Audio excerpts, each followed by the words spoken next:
வணக்கம். கலைஞர் மகளிர் உரிமை தொகை 2500 தருவது எப்போது என்ற அறிவிப்பு வெளியாகியிருக்கிறது.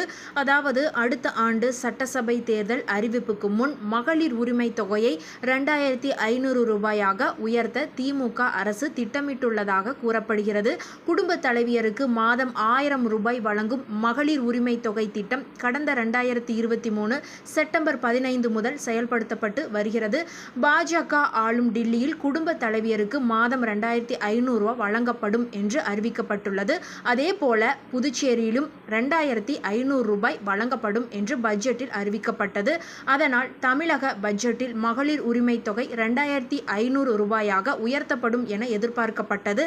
அது குறித்த எந்த ஒரு அறிவிப்பும் வெளியாகவில்லை. நிதி நெருக்கடியால் அதற்கான அறிவிப்பு வெளியாகவில்லை என்றும் அடுத்த ஆண்டு சட்டசபை தேர்தலுக்கு முன் 2500 ரூபாய் வழங்கப்படும் என்றும் திமுக தரப்பில் தெரிவிக்கப்படுகிறது. நன்றி.